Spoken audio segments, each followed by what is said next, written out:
नमस्कार श्रोते हो. दीपक रेगे कथाकथन चॅनलवर तुम्ही ऐकताय सुरेश कृष्णाजी पाटोळे लिखित अभिमान ही कादंबरी. आज या कादंबरीचा पुढचा भाग. सुप्रियानं प्रशांतच्या शाळेत जायची पूर्ण तयारी केली. जयंतही त्याची आवराआवर करत होता. प्रशांत मात्र शाळेत जायला तयारच होईना. सुप्रिया त्याची समजूत काढत होती. त्याची काहीही चूक नसताना त्याच्या मॅडमकडनं काल त्याला ओरडा पडला होता म्हणून तो गच्च फुगून बसलेला होता. सुप्रिया त्याला गोंजारत म्हणाली, माझं पिल्लू शहाणं आहे का नाही? त्यांनी का म्हणून रुसायचं? हो, मी आहेच शहाणा. मी का म्हणून मॅडमला सॉरी म्हणायचं? अरे, तुझ्यापेक्षा मॅडम मोठ्या आहेत का नाही? सुप्रियाने त्याच्या तोंडावरनं हात फिरवत म्हटलं. तसा त्याने तिचा हात रागानं झटकला आणि विचारलं, मोठ्यांनी लहानांना माफी मागायची नसते का? त्याच्या या प्रश्नाने सुप्रियाचं काळीज करकचून पिळल्यासारखं झालं. ती काहीच बोलली नाही. मग त्यांनी कसंही वागायचं का? का आम्ही लहान आहोत म्हणून? या प्रश्नाने तर काळजावर जोराचा घाव घातल्यासारखी काळजात कळच आली. ती कळ आतच गच्च दाबून धरल्यासारखी दाबत समजावणीच्या सुरात ती म्हणाली, अरे बाळा, त्यांची काहीतरी अडचण असेल. काही अडचण फिडचण नाही. त्याने हात झटकत तोंड फिरवलं. तसं ते फिरलेलं तोंड परत दोन्ही हातांनी धरत तिने आपल्याकडे वळवत गालाचा मुका घेऊन हुंदकाच दिला. प्रशांत तिच्याकडे शांतपणे पण जरा रागात बघत राहिला. समजून घे मला. सॉरी बाबा. हे म्हणत असताना तिचे डोळे डबडबले. डोळ्यातले 2 थेंब टपकन ओघळले. ते अश्रू पुसत प्रशांतने विचारलं, मम्मी, अगं तू कशाला सॉरी म्हणतीयस? त्याच्या डोक्यावरनं हात फिरवत तिने आवंढा गिळला आणि जवळ ओढत त्याला छातीशी कावटाळलं. मीच सॉरी म्हणायला पाहिजे होतं. कुणाला? मला? प्रशांतने मान वर करत विचारलं. गालावर ओघळणारे अश्रू पुसून ती म्हणाली, नाही रे, मला ना त्या. मनातली खदखद भावनेच्या भरात बाहेर पडली हे तिच्या लक्षात आलं. तशी ती सावरली. आवर आता. आवर, पप्पांना कामाला जायला उशीर होतोय. एवढा हट्ट नाही करायचा बाळा. पण माझा गुन्हा काय होता? मी लहान आहे हा का? अचानक प्रशांतनं विचारलेल्या प्रश्नाने तिला आभाळ कोसळल्यासारखं झालं होतं डोक्यावर. तिने तिच्या मनालाच प्रश्न केला, मी त्याला का नाही माफी मागितली? तो लहान आहे म्हणून? का मला धीर झाला नाही म्हणून? का तो गरीब आहे म्हणून? का ते चित्र रस्त्यावरचं होतं म्हणून? नेमकं काय आहे? नाही, मला त्याची माफी मागायला पाहिजे, नाही तर मी अशी कुढत बसेन. हे असं कुठवर झुरायचं? उद्या तो माग काढत आला आणि हल्ला केला तर? एकदाच माफी मागून मोकळं व्हावं. नाही म्हणजे समजा मी माफी मागायला गेले आणि त्या दिवसासारखा तो मागे लागला तर? अशा साऱ्या प्रश्नांची उलटसुलट गर्दी डोक्यात दाटली होती. त्यातून वाट काढल्यासारखा जयंत आतूनच ओरडला, प्रशांत, अरे आवरलंस का रे? तसं पटकन सुप्रियाने आतल्या दिशेला तोंड फिरवत अगदी सहज हो म्हटलं. प्रशांतच्या डोक्यावरनं हात फिरवत मंजूळ आवाजात म्हटलं, शहाण्या मुलांनी वेड्यासारखं वागायचं नसतं. तसं फणकऱ्यानं प्रशांतने तिचा हात झिडकारला. सुप्रियाचा तोल गेला. हो, मी वेडाच आहे. तुमची चूक नसताना तुमच्यावर कोणी ओरडलं तर तुम्ही त्याला माफ कराल का? त्याच्या या हट्टी प्रश्नानं तिला काय उत्तर द्यावं हे सुचेना. क्षणभर ती तशीच उभी राहिली. इतक्यात जयंत आतून पॅन्टचा बेल्ट लावत आला आणि म्हणाला, मी म्हणशील तर यस. खोटं. जा, मला नाही शिकायची शाळा फिळा. असं म्हणत तो पाय आपटत रडत रडत त्याच्या रूमकडे जायला लागला. त्याला हसत हसत जयंतनी जवळ ओढला आणि म्हणाला, बेटा, असं नाही करायचं. थांब, आपण टांगा टांगा खेळू. असं म्हणत तो खाली वाकला. काय नको टांगा फिंगा. मी शाळेत जाणार नाही. नाही नाही असं म्हणत तो सोफ्यावर गाल फिरवून बसला. जयंत त्याच्याजवळ बसत त्याने विचारलं, मग बुगी बुगी खेळूया? नाही. त्यांनी मानेला जोरात झटका दिला. जयंत तो ऐकत नाही बघून सुस्कारत उठला. ठीक आहे असं म्हणून तो पुढे चालत गेला आणि म्हणाला, अरे, टांग्याचा आवाज येतोय. टांगेवाला आलाय काय? एकदम आनंदून प्रशांतनी विचारलं. खरंच? कुठे आहेत टांगेवाले काका? असं म्हणत तो सोफ्यावर उभा राहून खिडकीतून बघत म्हणाला, टांगा होय, हा काय? जयंत खाली वाकला. पटकन प्रशांत त्याच्या पाठीवर बसला. जयंतने टांग्याचा आवाज करत चांगले 4 चक्रा सोफ्याभोवती मारल्या. घामाघूम झाल्यावर थकल्यासारखं वाटलं म्हणून तो थांबला. बास, आता उतरा. प्रशांत तसाच रोवून बसला. उतरायला त्याने नकार दिला. तेव्हा सुप्रिया जवळ येत काखेत हात घालून तिने त्याला खाली उतरवलं आणि म्हणाली, चला जा आता शाळेत, पप्पांना उशीर होतोय. टांगा टांगा खेळल्यामुळे तो सगळं विसरला होता. जयंतचा हात धरून तो आनंदात घराबाहेर पडला. दोघं गाडीत बसले. जयंतनी गाडी सुरूही केली. प्रशांतने तिला टाटा केला. तिने पण हात उंचावून सुन्नपणे हळूच दार ढकलून घेतलं. तशीच वर बेडरूममध्ये जाऊन शांतपणे दिवाणावर बसून राहिली. डोक्यातले विचार तिला सतावत होते. प्रश्न प्रतिप्रश्न, मात्र त्यावर तोडगा काही निघत नव्हता. त्या प्रश्नांची उत्तरं शोधतच ती दिवाणावर आडवी झाली. हळूच नजर वर घरघर फिरणाऱ्या पंख्यावर खेळली. डोक्यातले विचार आता आणखीन पंखा झालेले. मात्र तिच्या डोक्यातली विचारांची पाती नुसतीच फिरत होती, आवाज न करता. तशीच काहीशी अवस्था रघूची पण झाली होती. त्यांनी काढलेल्या चित्रावर पैसे पडलेले आहेत. भिकारी टुकूटुकू माकडासारखा बसलेला, जो तो आपापल्या कामात गढलेला. रघू मात्र विचारात. रस्त्यावरची वर्दळ नेहमीसारखी घेणं देणं नसणारी. माणसं त्यांच्या त्यांच्या व्यापात आपापल्या कामाला पळत होती. इतक्यात काड काड खोड खाड करत डॉक्टर देसाईंनी रघूसमोर आपली स्कूटर थांबवली. ती नीट स्टँडवर लावत ते रघूजवळ आले आणि डॉक्टरांनी विचारलं, अरे रघू, कुठे हरवलायस? रघूची तंद्री भंगली. त्याने निर्विकारपणे डॉक्टरकडे बघितलं. नुसतंच गालावरचं मांद हलवलं, हसल्यासारखं केलं आणि मान खाली घातली. बरं वाटतंय ना आता? डॉक्टरांनी चौकशी केली तर त्याने नुसतीच खालच्या खाली मान डोलवली. म्हणून तर तुमच्या का आलो नाही आम्ही. डॉक्टर, ते तुमच्या भावाच्या गावचं काय ते सांगायचं ध्यान नाही राहिलं बघा. भिकारी म्हणाला. पण डॉक्टरच्या ते काही लक्षात येईना आणि भिकाऱ्याला काही नीट सांगता येईना. त्या दोघांची ती शोधयात्रा थांबवल्यासारखा चाच्यामध्येच बोलला, अरे वो फोटो नाही का, बायका वो भेजा वो. अच्छा अच्छा, अमेरिकेच्या भावाचं होय? हा वहीच ना. अरे अमेरिका काही आमचं गाव नाही. डॉक्टर हसत म्हणाले. हा तुमचं नसेल हो, पण ते गाव तर असेल का नाही? भिकाऱ्याने हात हलवून विचारलं. त्यावर डॉक्टर हसून म्हणाले, अरे गाव नाहीये, देश आहे अमेरिका. अहो हे देश फेस आम्हाला अडाण्याला कावा काढायचो? आम्हाला गाव एवढं माहिती नाही का रे चाच्या? त्यांनी आपल्या अज्ञानाची कबुली देऊन त्या चाच्याला पण ओढून घेतलं. त्यांचं काय चाललंय याच्याकडे रघूचं लक्ष नव्हतं. त्याची नजर सारखी भिरभिरती त्या मड्डमच्या शोधात गुंतलेली, गाडीची वाट बघत ताटकळल्यासारखी. काय आहे आपल्या देशात, सॉरी आपल्या गावात, भिकारपण, गरिबी हे तर 5वीला पुजलाय. त्यात आपलं बकालपण, या सगळ्याचं त्या लोकांना कौतुकच असतं. रघूची कदर इथे होणार नाही, ती तिकडेच. डॉक्टर बोलता बोलता थांबले. घाईने स्कूटरजवळ गेले, तिला किक मारली. एक्सेलेटर पिळत म्हणाले, रघू बरं वाटत नसेल तर ये रात्री दवाखान्यात, इंजेक्शन गोळ्या देतो तुला. असं म्हणून त्याने स्कूटर स्टँडवरनं खाली घेत त्याच्यावर बसून गिअर टाकला आणि ते निघून गेले. तिचा झालेला खाडखोड आवाज वातावरणात मिसळला.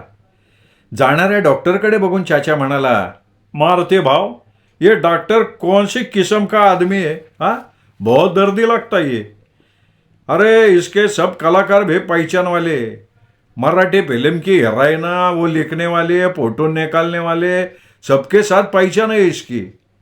चाचा सांगत होता आणि भिकारी आपला वाटेवर येणाऱ्या जाणाऱ्याकडे बघत बसला होता.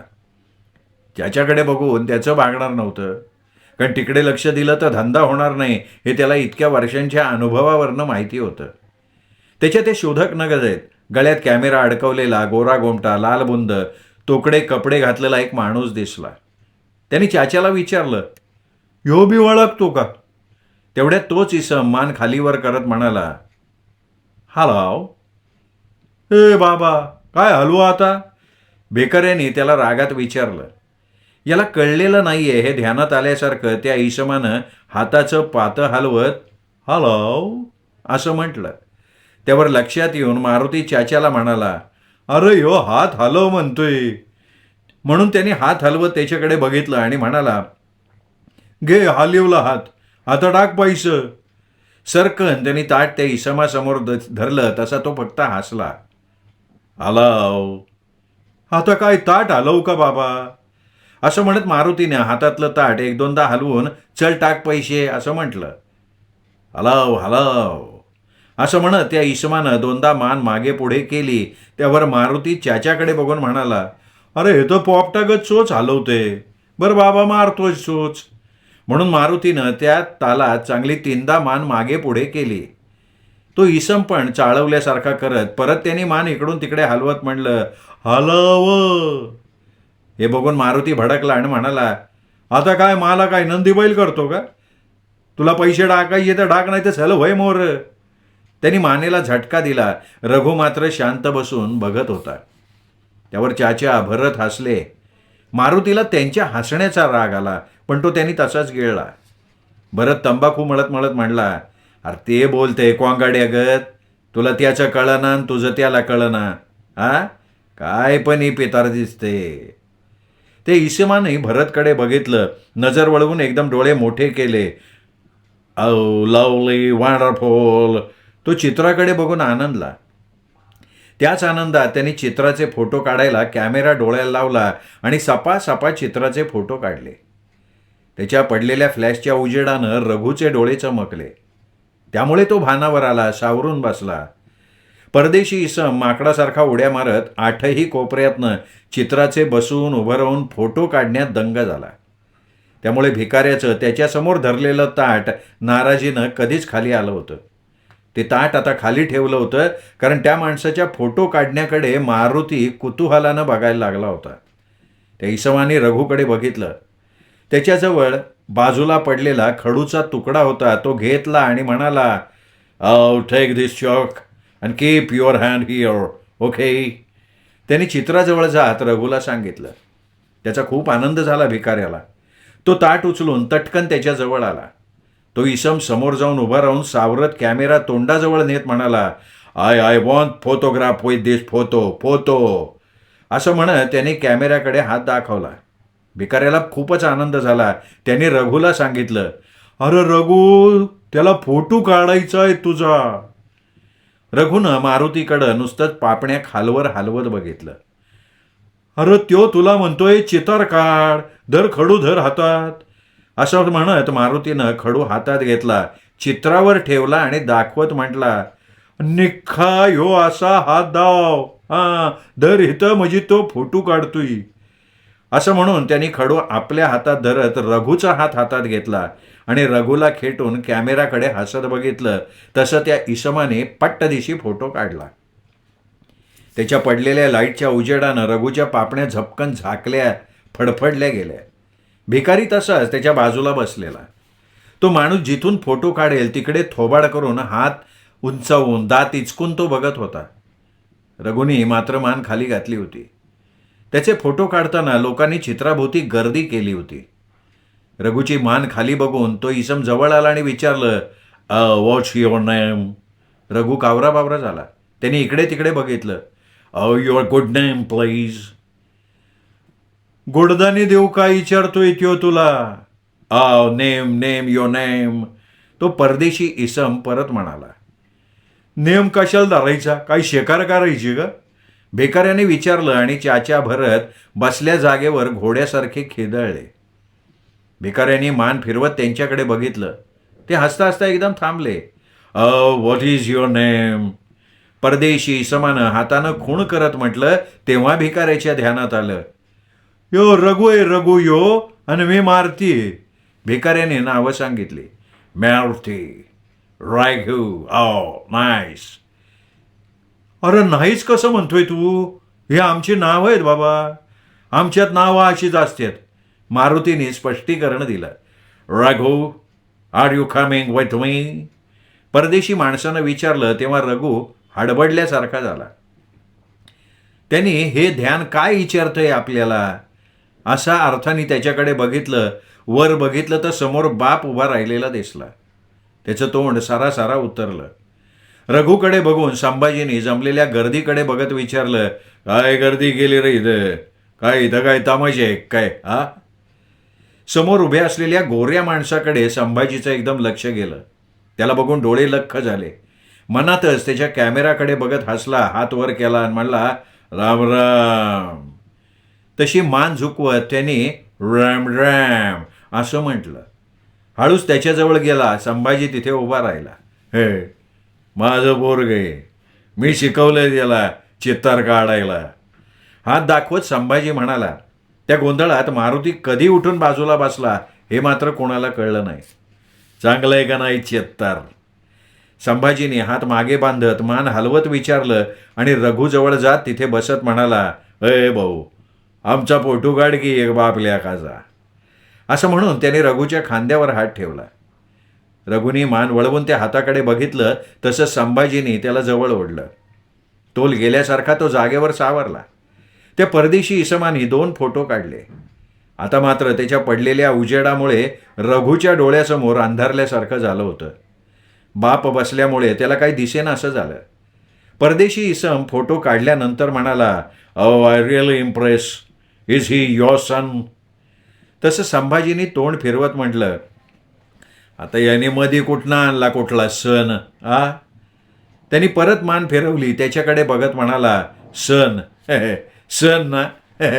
सण लय असतात आमच्याकडं. आमच्याकडे एक लय भारी सण असतोय बरं का, वळीचा. म्हणजे बघा, वळी पेटली का नाही का तिच्या भोवती बॉम्ब मारायचे आणि म्हणायचं, वळी र वळी, पुरणाची पोळी, साहेबाच्या बॉच्यात बंदुकीची गोळी. ऐका नाही मज्जा. असं बोलत संभाजी परत उठला. त्या इसमाजवळ गेला. तो इसम मात्र फक्त बघत होता. हे सगळं त्याच्या गावीही नव्हतं. मी बाप आहे, याचा बाप. संभाजीने छातीवर हात मारत सांगितलं. तो इसम टक लावून संभाजीकडे बघत होता.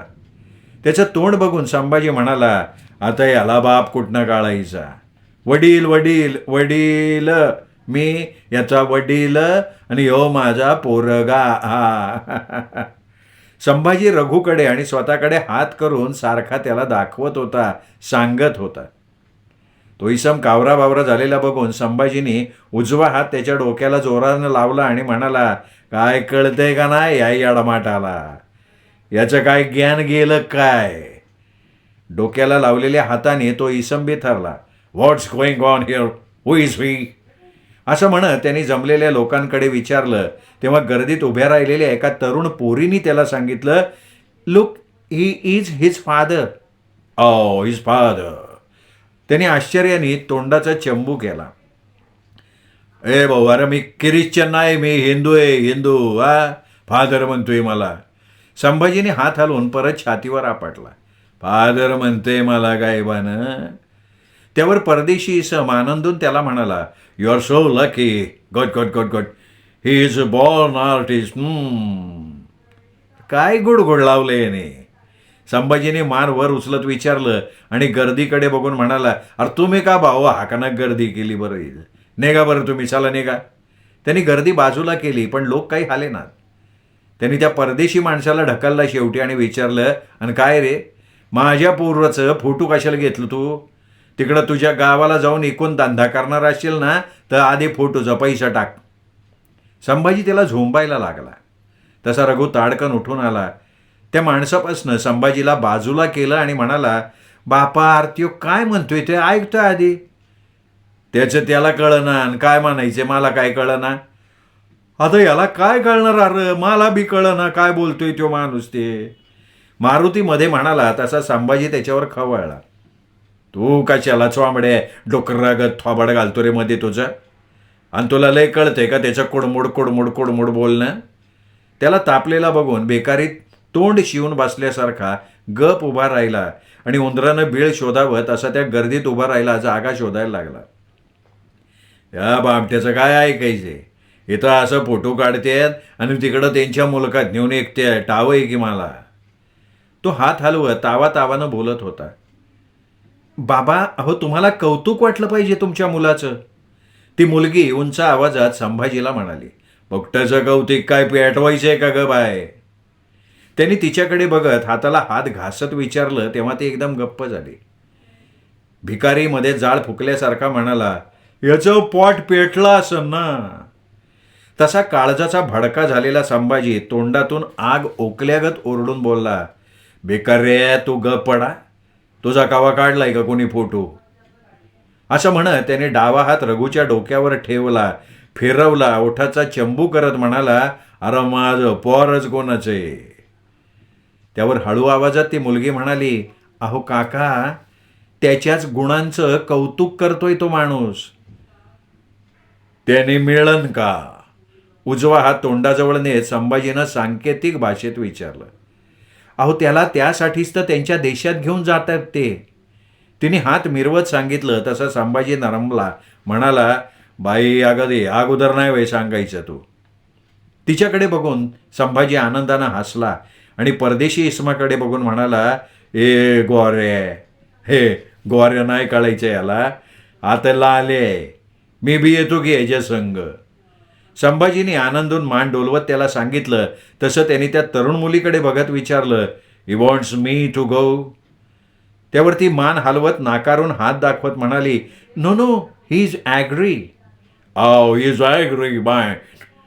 त्यांनी आनंदून तोंडच वाचलं आणि ते वाचलेलं तोंड फासकटल्यासारखा संभाजी रागात मांडला, याला तर नक्की कुत्रच चावले बाबा. आधी कीर्तन म्हणला, आता काय म्हणतोय? तर्जनी हलवत तो म्हणाला आणि त्या मुलीलाच त्यांनी प्रश्न विचारला त्याच्याकडे बघून. हिंदू जात माहिती नाही वय? हिंदू हिंदू हिंदू मर्द मराठा. संभाजीनी छातीला हात लावला, तसाच वर आभाळाकडे उंचावला. त्यावरती मुलगी म्हणाली, अहो तुम्ही तयार आहात म्हणून ते आनंदलेत. संभाजीनं मानेला झटका देऊन विचारलं, हे असं लका यांच्या जातीत आनंद करायची पद्धत न्यारी जे म्हणायची? असू दे असू दे. त्यांनी हात झटकला. ओके लिसन नाव. परदेशी इसम बोलला आणि त्यांनी तोंड वाकडं करत म्हटलं, किसन नाही रे अडे, संभाजी राजे भोसले पाटील म्हणतात मला. नाव सांगत आपोआप संभाजीची छाती फुगली. त्या फुगलेल्या छाती टचकन भाला टोचल्यागत परदेशी इसम बोलला, फाटल. आता माझं तोंड फाटल बाबा. चिडक्या सुरात संभाजी बोलला आणि त्याच स्थितीत शांतपणे सुस्कारला. त्या इसमाला समजावणीच्या सुरात सांगायला लागला, अरे फाटल नाही बाबा, पाटील. ओ फाटील. तोंडातली हवा सोडत तो इसम म्हणाला. संभाजीने कपाळावर हात मारून घेतला. याच्या बापानं कावा पाटीलकी केली असणार, याला काय कळायचंय पाटील म्हणजे काय ते? संभाजी त्याच्याकडे बघून बोलत होता, पण तो त्याच्या बोलण्याकडे दुर्लक्ष करून रघुजवळ गेला आणि म्हणाला, Raghu, you get ready after 1 month. Okay, thank you very much. त्यांनी दोनदा मान खाली केली. पुन्हा कॅमेरा उंचावला, रघुचा फोटो काढला. एकदम संभाजी रघुच्या बाजूला येऊन त्याच्या खांद्यावर हात ठेवत म्हणला, अरे फुकणे, आमच्या बाप लेकाचा एक फोटो घे यो असा. इसमाने चांगले 2-4 फोटो काढल्यामुळे संभाजी आनंदला. मला दावायला आणबार करे. संभाजी त्याला सांगत होता. तोही न ऐकल्यासारखं करून खांद्यावर लटकवलेल्या बॅगेतून नोटांचा बंडल काढून काही नोटा रघुच्या हातावर ठेवत म्हणाला, यू कीप दिस. आनंदी चेहरा करत त्याच्या हातावर त्याने हात मारला. रघुनी सहज पाहिलं तर त्याचे लालबुंद हात रघुच्या काळ्या हातावर कोड फुटल्यासारखे वाटत होते. मन आज चाळवल्यासारखं बोललं, आईला याचं चामडं सोलून काढू का? किती गोर रे, एकदम टमाट्यागत लाल भडक दिसते. मनात हे असं चालू असताना त्या इसमानं त्या हातांचा मुका घेतला. तेव्हा रघुच्या मनातल्या कळीचं फूल आनंदून उमललं. मात्र त्याला कळत काही नव्हतं. त्या इसमानं त्याचा हात कधी काढून घेतला हेही रघुच्या लक्षात आलं नाही. त्या इसमाने हात हलवला तेव्हा रघुला त्याने हात काढून घेतल्याची जाणीव झाली. हलणारे त्याचे हात लांब लांब जात होते, कारण तो जाता जाता हात हलवतच होता. तो गेला तशी जमलेली गर्दी ही पांगली. रघुच्या हातातल्या नोटा हळूच संभाजीने नकळत काढून घेतल्या. त्या आनंदून रघुच्यावरनं ओवाळलेल्या नोटांचं चुंबन घेतलं. मग मटामटा रघुचे मुके घेतले. अरे मी लय खुश आहे, नशीब उघडला आपलं राग्या.